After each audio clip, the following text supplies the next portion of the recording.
Hello दोस्तों, आज के इस वीडियो में हम उन 27 सीखों 27 टीचिंग्स या जिनको कह लो कि 27 लर्निंग्स की बात करेंगे जो हमें रामायण से सीखने को मिलती है।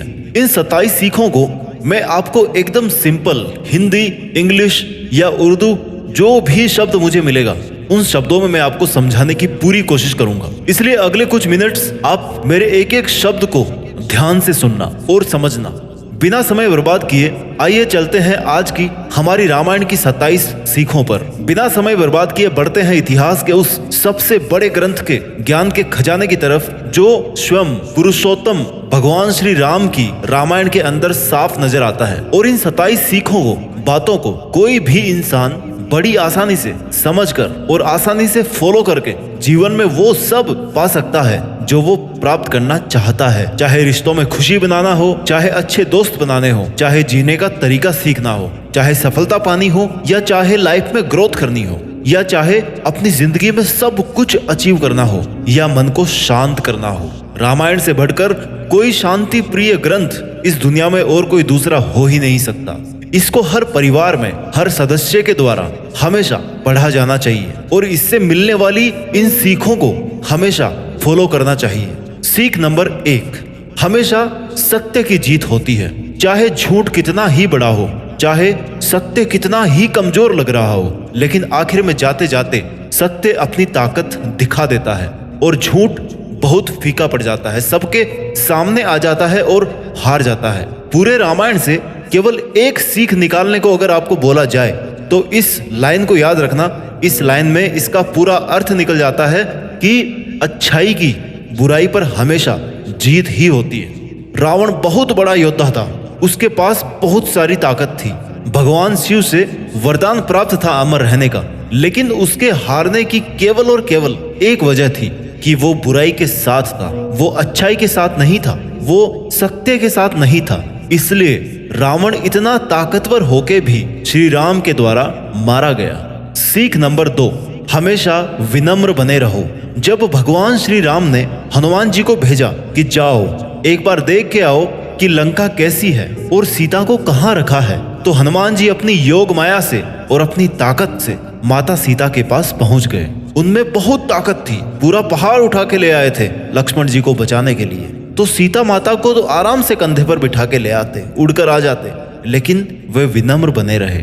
उनका फंडा क्लियर था कि जैसा भगवान श्री राम ने बोला है केवल वैसा ही करूंगा। वो चाहते तो उनके लिए क्या मुश्किल था अपनी शक्ति प्रदर्शन करना, पर वे विनम्र बने रहे। हनुमान जी का ये गुण हमें बहुत कुछ सिखाता है। हमने थोड़े से पैसे क्या कमा लिए कि हमारे अंदर ईगो आ जाता है, घमंड आ जाता है और हम दिखाने में आ जाते हैं, जबकि होना क्या चाहिए, हनुमान जी की तरह विनम्र होना चाहिए। सीख number 3, your duties are greater than your personal interest.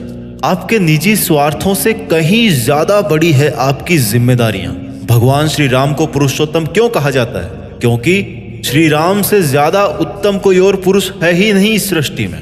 और जब वो खुद इतने उत्तम हैं तो फिर उन्होंने रामायण के अंत में सीता माता को क्यों छोड़ा और सीता माता क्यों जंगल निवास में गई? उनका मानना था कि राजा और रानी वो होते हैं जिन पर उनकी प्रजा भरोसा करे, जिन पर बिल्कुल भी संदेह ना करे, बिल्कुल भी संकोच ना करे। एक धोबी ने संदेह किया माता पर और भगवान राजपाट छोड़कर सीता माता के साथ जंगल जाने को तैयार हो गए दोबारा। लेकिन श्री राम इसलिए नहीं जा पाए जंगल क्योंकि उनके किसी भी छोटे भाई ने राजा बनने से इनकार कर दिया, क्योंकि ये उनके धर्म के विपरीत था कि बड़े भाई के होते हुए हम छोटे भाई कैसे राजा बन सकते हैं, कैसे राजा बनने का सुख भोग सकते हैं। और अंत में यही हुआ कि श्री राम को ही राजा बनकर रहना पड़ा और सीता माता को छोड़ना पड़ा। इस पूरे इंसिडेंट से क्या सीखने को मिलता है कि आपका निजी जीवन, आपकी पर्सनल लाइफ आपकी जिम्मेदारियों से, आपकी रिस्पॉन्सिबिलिटीज से कभी ऊपर नहीं हो सकती। इसीलिए श्री राम पुरुषोत्तम थे। सीख नंबर 4 जो हमें रामायण से मिलती है, हमेशा सबकी इज्जत करना सीखिए। जब शबरी माता ने श्री राम को देखा तो वो इतने आनंद में डूब गई कि जब बेर खिलाने के लिए ले गई तो ये इंश्योर करने के लिए, ये निश्चित करने के लिए कि हर बेर मीठा होना चाहिए तभी मैं श्री राम को खिलाऊंगी। अब ऐसी कोई ट्रिक तो है नहीं कि बेर को देख के बता दो कि बेर के अंदर क्या है, मीठा है कि बेर खट्टा है, कहीं कीड़ा तो नहीं है उसमें। और इसलिए वो हर बेर को पहले खुद चखती थी और फिर श्री राम को खिलाती थी। और श्री राम सबरी माता के प्रेम में इतना मग्न हो गए कि उनको इस बात का जरा भी पता नहीं पड़ा, उनको जरा भी आपत्ति नहीं हुई कि शबरी माता उनको झूठे बेर खिला रही है। ये होता है बजाय हम ये देखने कि कौन क्या है, हम ये देखें कि उसके मन में हमारे प्रति प्रेम कितना है और हम उसके प्रेम की इज्जत भी करें। सीख नंबर 5 जो हमें रामायण से सीखनी चाहिए, परिवार में एकता का होना बहुत जरूरी है। परिवार के सभी सदस्यों का एक मत रहना बहुत जरूरी है, नहीं तो वो परिवार टूट जाता है। और अगर वो परिवार एकजुट है, यूनाइटेड है, तो फिर वो किसी भी बड़ी से बड़ी चुनौती का सामना कर सकता है। राजा दशरथ अपने पुत्रों से बहुत प्यार करते थे। जब माता कैकेयी ने श्री राम को वनवास भेजने की बात कही और वचन मांग लिया, तो फिर और कोई ऑप्शन बचता नहीं कि अब जंगल जाना ही पड़ेगा श्री राम को। राजा दशरथ का एक मन तो ये कह रहा था कि पुत्र को रोक ले, और दूसरा मन ये कह रहा था कि वचन भी दे दिया है, निभाना पड़ेगा। तो भगवान राम ने कहा कि रघुकुल रीत सदा चली आई, प्राण जाए पर वचन ना जाए। कि पिताजी आपसे ही सीखा है कि हमारे परिवार की परंपरा चली आई है कि भले ही प्राण चले जाएं, लेकिन एक बार वचन निकल गया मुंह से, दिल से, मन से, तो वचन का मान रखना चाहिए, उस वचन को निभाना है। भगवान राम चले गए वनवास में तो उनकी पत्नी भी उनके साथ गई, उनका भाई लक्ष्मण उनके साथ गया।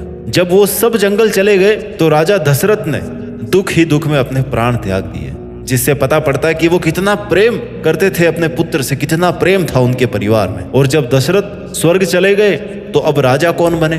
कायदे से तो श्री राम को बनना चाहिए, वो है नहीं, तो उनके बाद में जो बड़ा भाई है वो बनेगा। लक्ष्मण जी भी नहीं है, भरत का नंबर आया।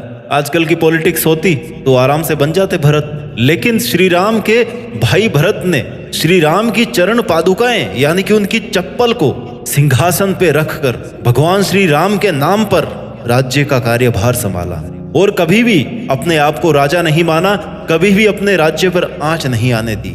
ये होता है परिवार का प्रेम, जो आजकल की सोसाइटी में पता नहीं कहाँ खो गया है। हर चीज के टुकड़े हो जाते हैं भाइयों के बीच तुरंत, ये तेरा ये मेरा, दैट्स इट। हमें रामायण से ये सीखना चाहिए कि परिवार अगर एकजुट रहता है ना, तो हर मुसीबत का, हर रावण का सामना बड़े आराम से किया जा सकता है, हर वनवास का, हर जंगल का सामना आराम से किया जा सकता है। सीख नंबर 6 जो हमें रामायण से सीखने को मिलती है कि हमेशा चाहे कुछ भी हो, हमेशा सही का रास्ता चुनो। अगर आपको सही का साथ देने के लिए या सच्चाई का साथ देने के लिए अपने घर परिवार या अपने धर्म को भी छोड़ना पड़े ना, तो पीछे नहीं हटना चाहिए। उदाहरण है रावण के छोटे भाई विभीषण का। विभीषण रावण के छोटे भाई थे, लेकिन धर्म प्रेमी थे, शांति प्रिय थे। वो चाहते तो लंका में ऐशो आराम में रहते और रावण के मरने के बाद वैसे ही उनको राजा बनना था, लेकिन नहीं, उनको बुराई के साथ रहना ही नहीं था, उनको केवल सच्चाई का साथ देना था। इसलिए वो रावण का सर्व सुख संपन्न माहौल छोड़ करके भगवान राम के शरण में आ गए सच्चाई का साथ देने के लिए। आप हमेशा सही का रास्ता चुनो, भले ही आपको कितनी ही मुसीबतें आए, भले ही आपको किसी का भी साथ छोड़ना पड़े। सीख नंबर 7 जो रामायण हमें सिखाती है, हमेशा अपनी संगत बढ़िया रखिए। माता कैकेयी ने वनवास दिया श्री राम को, क्यों दिया? माता मंथरा के कहने पर। क्यों? ताकि जब श्री राम जंगल चले जाएं तो राजपाट किसको मिले? भरत को मिल जाए। वनवास दे दिया, वनवास अप्रूव भी हो गया, जंगल भी चले गए, लेकिन उसके बाद क्या हुआ? गलती का रियलाइजेशन, वो फेज सबकी लाइफ में आती है। और उसके बाद क्या बची? केवल गिल्टी बची और कुछ नहीं बची। फिर पता चला कि हे भगवान, मैंने ये क्रोध में और लालच में क्या कर डाला, कोई तो मुझे माफी दे दे। माफी भी मांगी श्री राम से जंगल में जाके कि आ जाओ, लौट जाओ, पर अब पछताए क्या होता जब चिड़िया चुग गई खेत। ये सब कुछ हुआ संगत की वजह से। बुरी संगत से अच्छा है कि किसी की संगत ही ना हो। You are the average of your 5 friend. आप उन 5 लोगों के कैरेक्टर के एवरेज हो जिनके साथ आपका उठना बैठना है, आपका रहना है, आपका घूमना फिरना है। जो आपके दोस्त हैं, जो आपके क्लोज, उन 5 लोगों के आप एवरेज हो। इसलिए अपनी संगत बढ़िया रखिए। सीख नंबर 8, माफ करना बदला लेने से कहीं ज्यादा गुना बड़ा होता है। जब लक्ष्मण ने शूर्पणखा का नाक काटा ना, तो वो रोती हुई अपने भाई रावण के पास गई। रावण अगर वहां पर लक्ष्मण से बदला लेने की बजाय उसको माफ कर देता तो जिंदा रहता, पर उसने बदला लेने की सोची, और जब बदला लेने की सोचकर गया वो माता सीता को किडनैप करके ले आया, यानी कि बदले की भावना में गलतियों पर गलतियां कर बैठा, तो फिर नतीजा तो वही होना था जो आपने देखा, जो आप जानते हैं। किसी भी विवाद को समाप्त करने के दो ही ऑप्शन है कि या तो माफ कर दो सामने वाले को या फिर उसको साफ कर दो। और अगर माफ कर दिया तो ठीक है, मामला शांत है। अगर साफ करने की सोच के जाओगे ना तो पता नहीं वो साफ होगा कि आप साफ होंगे। इसलिए कहा जाता है कि forgiveness is always better than revenge. माफ करना बदला लेने से कहीं ज्यादा बेटर ऑप्शन होता है। ये बात मैं नहीं बोल रहा, ये बात रामायण से हमें सीखने को मिलती है। सीख नंबर 9 जो हमें रामायण सिखाती है, कभी कभी चीजें जितनी अच्छी दिखती है उतनी अच्छी वो वास्तव में बिल्कुल नहीं होती। या कह लो कि अपनी इच्छाओं से ना हमेशा बचकर रहना चाहिए। आपकी इच्छाओं में कोई चीज बहुत अच्छी होती है लेकिन उतनी अच्छी होती नहीं है। रावण ने जब माता सीता को किडनैप करने का प्लान बनाया तो अपने साथ मारीच को ले गए जो रूप बदलने में माहिर था। उसने एक सोने जैसे दिखने वाले हिरण का रूप लिया और सीता माता को आकर्षित किया। सीता माता के मन में यह डिजायर हुई कि यार ये हिरण तो सबसे अलग है, जाओ जाओ लक्ष्मण, मुझे ही हिरण चाहिए। लक्ष्मण को आ गया, लक्ष्मण को भैया आज्ञा का पालन करना पड़ेगा। लक्ष्मण वहां से चले गए और रावण साधु के वेश में भिक्षा मांगने के लिए पीछे से चला आया और सीता माता ने लक्ष्मण रेखा को लांघ दी और नतीजा आप जानते हो, कुछ ही पल बाद में सीता माता लंका में फंस गई। यानी कि वो हिरण जो हिरण था ही नहीं, अगर उसका मोह माता सीता को नहीं हुआ होता तो किडनैप ही नहीं होता। इसलिए कभी भी हमें चीजों को दूर से जज करके उनकी तरफ आकर्षित नहीं होना चाहिए। लालच और इच्छाएं बड़ी बुरी चीजें हैं। सीख नंबर 10, समस्त जीव जंतुओं के प्रति हमें प्यार करना चाहिए। इस धरती को केवल इंसान ही नहीं चलाते हैं बल्कि पेड़ पौधे, जीव जंतु, जानवर, सबका रोल है इसमें। एक इकोसिस्टम बना हुआ है जिसमें हम सब एक दूसरे पर डिपेंड हैं। हमें सबको प्यार करना चाहिए और किसी के भी जीने का हक नहीं छीनना चाहिए। रामायण में देखिए हनुमान जी कौन थे? वानर। राम सेतु किसने बनाया? वानरों की सेना ने। जटायु कौन थे? एक गिद्ध। लक्ष्मण की जान किसने बचाई? जड़ी बूटी ने, यानी कि पेड़ पौधों ने। एक वानर लेके आए थे हनुमान जी। यहाँ तक कि गिलहरी ने भी सहयोग किया पुल बनाने में। और कहा जाता है कि गिलहरी के पीठ पर जो धारियां होती है ना, ब्लैक एंड व्हाइट, वो भी श्री राम के हाथ रख देने की वजह से हुई है। खैर जो भी हो, लेकिन पूरे सीन से ये समझ में आता है कि इस नेचर में हर जीव जंतु का रोल है, सबको जीने का हक भी है। इस सृष्टि की हर रचना के साथ प्यार करना सीखिए। ये जीव जंतु पेड़ पौधे आपने नहीं बनाए, ऊपर वाले ने बनाया, उसी ने बनाया जिसने आपको बनाया है, इसलिए उनसे भी प्यार करना सीखिए। ये रामायण ग्रंथ बोलता है। सीख नंबर 11, दुश्मन की भी खूबियों का सम्मान करना चाहिए। रावण ने भले ही बहुत बड़ा पाप किया हो, लेकिन जब वो मरने वाला था ना, तो श्री राम ने लक्ष्मण जी को भेजा कि जाओ रावण से कुछ सीख करके आओ। लक्ष्मण जी बोले कि भैया ये क्या बोल रहे हो? जिस आदमी ने सीता माता का अपहरण किया, जिसको आपने मारा, जो इतना गंदा इंसान था, उससे आप मुझे सीखने को बोल रहे हो? तो श्री राम ने कहा कि रावण के कर्म बुरे थे लेकिन उसके पास में ज्ञान बहुत था, वो एक बहुत बड़ा ज्ञानी आदमी था, उससे कुछ ज्ञान लेकर के आओ। और जब लक्ष्मण जी गए रावण के पास तो रावण ने कहा कि कभी भी अच्छे काम को कल पर नहीं टालना चाहिए और उसको तुरंत कर लेना चाहिए। बोला कैसे? बोले कि अगर मैं अच्छाई के साथ समय पर आ जाता, श्री राम की शरण में समय पर आ जाता, तो आज मैं यहाँ पर नहीं पड़ा होता, मेरे भी घर वाले खुश रह रहे होते, मैं भी महल में आनंद ले रहा होता। लेकिन मैंने सही समय पर सही काम, अच्छा काम नहीं किया, अच्छाई की शरण में नहीं आया, मैं सही रास्ते पर नहीं आया, इसलिए आज मैं यहाँ पर मरने की हालत में पड़ा हुआ हूँ। भले ही श्री राम ने रावण को मारा लेकिन उसके ज्ञान का वो सम्मान करते थे, इसलिए लक्ष्मण को उसके पास ज्ञान लेने के लिए भेजा। इसलिए अगर हमें दुश्मन से भी कुछ सीखने को मिले ना तो सीखना चाहिए। सीख नंबर 12, नारी शक्ति। नारी जो भी होती है ना, उसके पास में बहुत शक्ति है, बहुत ताकत है, बहुत जिम्मेदारी है। रामायण में नारी शक्ति के बारे में अच्छे से समझ आता है। एक नारी को जो किरदार निभाने पड़ते हैं ना इस दुनिया में, वो एक माँ का हो सकता है, एक बहन का हो सकता है, एक दोस्त का हो सकता है, एक पत्नी का हो सकता है। और हर एक किरदार का अपने आप में एक बहुत बड़ा रोल है। माता सीता चाहती तो महल में रहती आराम से, क्यों जंगल में जाती? पर उन्होंने हंसते हंसते जंगल के निवास को स्वीकार कर लिया कि जहां मेरे श्री राम जाएंगे मैं वहीं पर रह लूंगी, फिर चाहे वो कांटे हो, सर्दी हो या गर्मियां हो।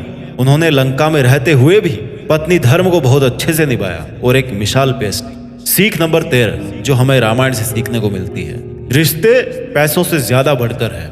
अब देखिए आप श्री राम का वनवास, माता सीता भी चली गई, भरत भी एक्टिंग किंग बनकर रहे और कभी भी अपने आप को राजा नहीं माना, लक्ष्मण ने छोटे भाई होने का फर्ज अच्छे से निभाया, यानी कि कोई महल नहीं था, कोई पैसों का मैटर ही नहीं था, लेकिन फिर भी रिश्ते कितने अच्छे से चल रहे थे। रिश्ते अगर निभाना जानते हो तो पैसा कुछ भी नहीं है, धन दौलत कुछ भी नहीं है पैसों के सामने। इसलिए रामायण के लक्ष्मण और सीता माता की तरह अगर धन दौलत और रिश्तों में किसी एक को चुनना पड़े ना, तो हमेशा रिश्तों को ही चुनना चाहिए। सीख नंबर 14, माँ बाप की इज्जत। माँ बाप की इज्जत कीजिए, करना सीखिए। जब माता कैकेयी ने कहा कि अब तो राम को वनवास जाना ही पड़ेगा, तो श्री राम ने एक भी क्रॉस क्वेश्चन नहीं किया कि क्यों जाना है, कब जाना है, कहाँ रहना है, कैसे रहना है, खाना कहाँ मिलेगा। नो, उनके दिमाग में क्या था, एक तो माता का आदेश और दूसरा पिता का वचन, यानी कि माँ बाप ने अगर कुछ कहा है तो उसमें कोई ना कोई बात जरूर है, उसमें कोई ना नुकुर नहीं है, वो करना है मतलब करना है। There is no second thought. अब चाहे उसका पालन करने में जान ही क्यों ना निकल जाए, पर उसको फॉलो करना है तो करना है। सीख नंबर 15 जो रामायण से हमें सीखने को मिलती है कि कुछ भी करने से पहले अच्छे से सोचना जरूर चाहिए। जैसे रावण ले गया सीता माता को और कैकेयी ने दे दिया वनवास। अगर कैकेयी ने सोचा होता वनवास देने से पहले तो श्री राम को कभी जाना ही नहीं पड़ता, और रावण ने सोचा होता ऐसी हरकत करने से पहले तो उसका भी वध हुआ ही नहीं होता। कुछ भी करने से पहले 2-3 बार ठंडे दिमाग से जरूर सोचो कि करने क्या जा रहे हो, कि क्या मैं जो करने जा रहा हूं वो एथिकली सही है या रॉन्ग है, उसके क्या क्या प्लस पॉइंट्स है और क्या क्या माइनस है। ये डिसीजन मेकिंग करना बहुत जरूरी है। आज की डे टू डे लाइफ में हम बहुत सारे काम ऐसे करते हैं जिनके बारे में हम सोचते नहीं हैं, और लास्ट में पूरा खेल बिगड़ जाता है। थोड़े से स्वार्थ की वजह से, थोड़े से गुस्से की वजह से पूरा काम गड़बड़ हो जाता है। थोड़ी सी मिस प्लानिंग की वजह से, नहीं सोच पाने की वजह से पूरा काम गड़बड़ हो जाता है। कुछ भी करने से पहले अच्छे से सोचना जरूर चाहिए। सीख नंबर 16 जो हमें रामायण से सीखने को मिलती है, ऑलवेज हैव हेल्पिंग नेचर। हमेशा किसी का भला करने की सोचिए। श्री राम ने कभी भी किसी की हेल्प करने का अगर मौका आया उनके पास तो उसको मना नहीं किया। सुग्रीव की हेल्प करी, जटायु की करी, सबरी माता की हेल्प करी, सबकी हेल्प करी। जो सामने आता गया उस पे दया करते गए। इंसान ही अगर इंसान के काम नहीं आएगा तो क्या मशीन थोड़े काम आएगी। ये बात आज के जमाने में हम सबको समझनी चाहिए। We should always have helping nature towards everyone. क्या पता किस पल की गई मेहनत किस पल काम आ जाए, किस पल की गई मदद किस पल हमारे काम आ जाए। सीख नंबर 17 अपनों से छोटों की रक्षा करें। ये हमारा धर्म है, ये हमारी जिम्मेदारी है, ये हमारी ड्यूटी है। अगर हम बड़े हैं और पावरफुल हैं तो हमारी जिम्मेदारी बनती है कि हम अपने से छोटों की या सोशल स्टेटस में जो अपने से नीचे के लेवल है वहां पे जो लोग हैं उनकी हम हेल्प करें, उनकी रक्षा करें। उनकी रक्षा करने से हम उनको भी आगे बढ़ने का अवसर देते हैं। और क्या पता कल को कोई इतना विकास कर ले कि आजीवन आपका एहसानमंद रहे, और ना भी रहे तो भी आपको तो ऐसा गुण बनाना है अपने आप में कि आप अपने से छोटों को प्रोटेक्ट करें। सीख number 18 be honest friend for life time. अगर दोस्ती करो तो ऐसी करो कि ईमानदारी कूट कूट के भरी हो, आंख बंद करके दोस्त आप पर भरोसा कर सके। सुग्रीव और श्री राम की जब मुलाकात हुई ना तो सुग्रीव बहुत बड़ी परेशानी में थे, बाली से परेशान थे। बाली उनका भाई था। श्री राम ने उनकी हेल्प करी और टाइम आने पर सुग्रीव ने भी श्री राम की हेल्प करी। Always keep your word, keep your promises. अक्सर ये होता है कि समय के बदलते ही ना अपनी जरूरत पूरे होते ही लोग बदल जाते हैं, पर ऐसा नहीं होना चाहिए। सीख number 19 give best to your relations. Ramayana में ऐसे बहुत सारे एग्जाम्पल्स मिलते हैं जिनसे ये जानने को मिलता है कि रिश्तेदारी कैसे निभाई जाती है। माता Sita was best wife, Ram best husband थे, बेस्ट राजा थे, बेस्ट पुत्र थे। लक्ष्मण और भरत वो भी बेस्ट भाई थे। हनुमान जी बेस्ट भक्त थे। सुग्रीव बेस्ट फ्रेंड थे। आज के समय में अगर हमें किसी रिश्ते को संभालने में दिक्कत होती है तो इन रिश्तों के बारे में हमें जरूर स्टडी करनी चाहिए। पहले के जमाने में एक से ज्यादा शादियां करना राजाओं के लिए आम बात होती थी। यहाँ तक कि श्री राम के पिताजी ने भी एक से अधिक शादियां करी थी, उनकी एक से अधिक पत्नियां थी। पर इसके बाद भी भगवान श्री राम ने केवल एक ही शादी करी और आजीवन केवल माता सीता से ही संबंध जोड़ के रखा। ये एक बहुत बड़ा एग्जाम्पल है आज की सोसाइटी के लिए जहां पर तलाक एक आम बात हो गई है। सीख नंबर 20 आप कितने ही बड़े बन जाओ पर आपकी इच्छाएं और आपका घमंड ना आपको ले करके बैठेगा, आपको ले बैठेगा। रावण बहुत बड़ा ज्ञानी आदमी था, बहुत बड़ा पंडित आदमी था, शिव भक्त, लेकिन मर क्यों गया? किसी भक्त की मौत होती है कभी इस तरह से? क्यों? क्योंकि घमंड था, घमंडी था वो, कर्म बुरे थे। घमंड आपको रियलिटी नहीं देखने देता मेरे भाई, और बुरे कर्म आपको कभी भी ऊपर नहीं आने देंगे, बल्कि आप पर बोझ पे बोझ बढ़ाते रहेंगे और आप डूबते रहोगे। आपके घुटनों में जान नहीं बचेगी, घुटनों पे आ जाओगे। सीख नंबर 21, हार कर भी जीतना सीखो, ना कि जीत कर भी हारना। ये एक बहुत बड़ी कला है।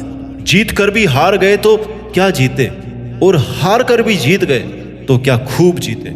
जटायु ने अपने प्राण त्याग दिए श्री राम के लिए, लेकिन अपने जीवन का मकसद पा लिया। देखो, उनका मकसद था कि अगर प्राण जाए तो केवल भगवान के लिए, और प्राण गए तो किन के लिए? भगवान के लिए गए, श्री राम के लिए गए। अब इसको आप मरना बोलोगे या अमर होना बोलोगे, मर्जी आपकी है। कई बार हमें लगता है कि हम हार रहे हैं या हार गए हैं, लेकिन तब हमें यह देखना चाहिए कि हम हार कर भी क्या अचीव कर गए हैं। हार करके भी जीतना सीखो। सीख नंबर 22, अगर आप कुछ बदल नहीं सकते या आपको लगता है कि चीजें आपके वश में नहीं है, तो भरोसा रखिए और अपना काम करते रहिए। जब लंका में जाने के लिए राम सेतु बनाने की बारी आई ना, तो सबसे बड़ा सवाल था कि पुल बनाया कैसे जाए। जितनी भी वानर सेना थी, सबने पत्थर उठाए और राम का नाम लेकर पानी में छोड़ते गए, और जैसे ही राम का नाम लेकर पत्थर गिराते रहे, पत्थर डूबने की बजाय पानी के ऊपर तैरने लगे और रास्ता अपने आप बनने लगा। राम का नाम ले लेकर एक एक पत्थर भी समुद्र में तर गया। ये दिखाता है कि आपकी बिलीफ पावर कितनी है। ये दिखाता है कि आप केवल उतना ही कीजिए जितना आपके वश में हो, उसके आगे क्या होगा ये ऊपर वाले पर छोड़ दीजिए। सीख नंबर 23, किसी को भी कमजोर ना समझें। जैसे वानरों की सेना ने सेतु बनाया, जटायु ने अपने आखिर सांस तक लड़ाई लड़ी, और यहाँ तक कि गिलहरी ने भी सेतु बनाने के लिए हाथ बढ़ाया। इससे ये बात सीखने को मिलती है कि सब में कोई ना कोई हुनर जरूर होता है, और हमें किसी को भी कमजोर नहीं समझना चाहिए। हो सकता है वो उस काम में परफेक्ट हो जिसमें हम नहीं हैं। इसलिए किसी का भी मजाक ये कहकर नहीं उड़ाना चाहिए कि ये तेरे से नहीं हो सकता या तू इसके लायक नहीं है, क्योंकि शेर कितना ही ताकतवर हो, लेकिन जब बारी पानी में तैरने की आती है ना, तो मछली से ज्यादा तेज वो नहीं तैर सकता, मछली से ज्यादा स्किल्ड नहीं है वो पानी के अंदर। सीख number 24, never tell your secrets to anyone. अपने रहस्य, अपने राज किसी को भी ना बताएं। केवल विभीषण को यह पता था कि रावण की मौत कैसे हो सकती है। रावण की नाभि में अमर होने का फॉर्मूला था, इसलिए रावण की मौत तब ही हो सकती थी जब उसको कोई नाभि में मारे, जब उसके अभेद कवच को तोड़कर उसकी नाभि पर वार करे, तब ही रावण मर सकता था। इसके अलावा और कोई रास्ता था नहीं।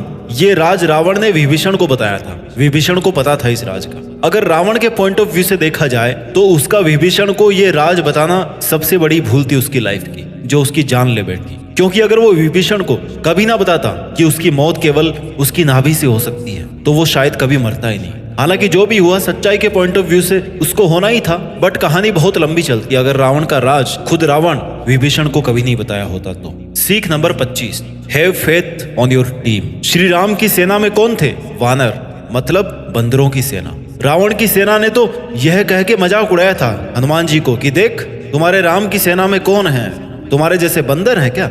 तुम लोग लड़ोगे युद्ध, तुम लोग लेके जाओगे सीता माता को। पर उसके बाद क्या हुआ? हनुमान जी को पनिशमेंट देने के लिए और मजाक उड़ाने के लिए उनकी पूंछ में आग लगा दी गई, और उसके बाद क्या किया हनुमान जी ने? पूरी लंका जला दी अपनी उसी पूंछ से। उन वानरों की सेना थी श्री राम की, जिन्होंने पुल खड़ा कर दिया। पूरी लंका को अपना वानर रूप दिखाकर बर्बाद करके रख दिया हनुमान जी ने और पूरी वानर सेना ने। आपको अपनी टीम का मनोबल बढ़ाना पड़ेगा और उसका भरोसा करना पड़ेगा, तभी आप सक्सेसफुल बन सकते हो। ये मिलती है इससे सीख। सीख नंबर 26, कभी कभी सही काम करने के लिए थोड़े रूल तोड़ने पड़ते हैं। एग्जाम्पल से आप समझिए इस बात को। इसका दूसरा मतलब है कि अगर आपका ओपोनेंट भी रूल नहीं फॉलो कर रहा है, तो आपका भी रूल फॉलो करने का कोई पॉइंट नहीं है, वहां पे कोई मीनिंग नहीं निकलता।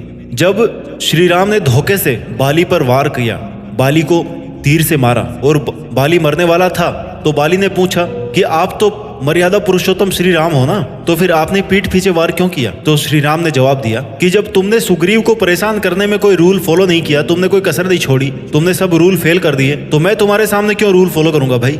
जैसा तुम करोगे वैसा ही तो मैं करूंगा ना, क्योंकि आपका जो मोटिव है वो सही है, वो बुरा नहीं है। सीख नंबर 27, आप या तो राम बन सकते हैं या फिर आराम कर सकते हैं। इस वीडियो की last but not the least ये सीख है कि आपके पास आपकी लाइफ को जीने के दो तरीके हैं। या तो राम बनकर अपनी जिंदगी बिताइए या फिर आराम करके अपनी जिंदगी बर्बाद कीजिए। या तो राम बनकर मुश्किलों के जंगल रूप से सामना किया जाए या फिर आराम करके जैसा हो रहा है वैसा होने दिया जाए। आपको आज एक रास्ता चुनना पड़ेगा आपकी अपनी जिंदगी को जीने का। या तो राम बनना है और सच्चाई का अच्छे से साथ देना है, अच्छा बनना है, या फिर आराम करना है और बुराई को होने देना है। चॉइस आपकी है, जिंदगी आपकी है और दिन रात आपके हैं। अगर सफल हुए तो सफलता आपकी है, कुछ हासिल किया लाइफ में तो वो भी आपका है। इसलिए यही कहते हुए मैं इस वीडियो को कंक्लूड करता हूं कि अपना ख्याल रखिए, स्वस्थ रहिए, सच्चाई का साथ दीजिए, अच्छे का साथ दीजिए, मेहनत कीजिए और मेहनत के दम पर देश में अपना ही नहीं बल्कि दुनिया में देश का नाम कीजिए। जय श्री राम, जय हिंद, वंदे मातरम।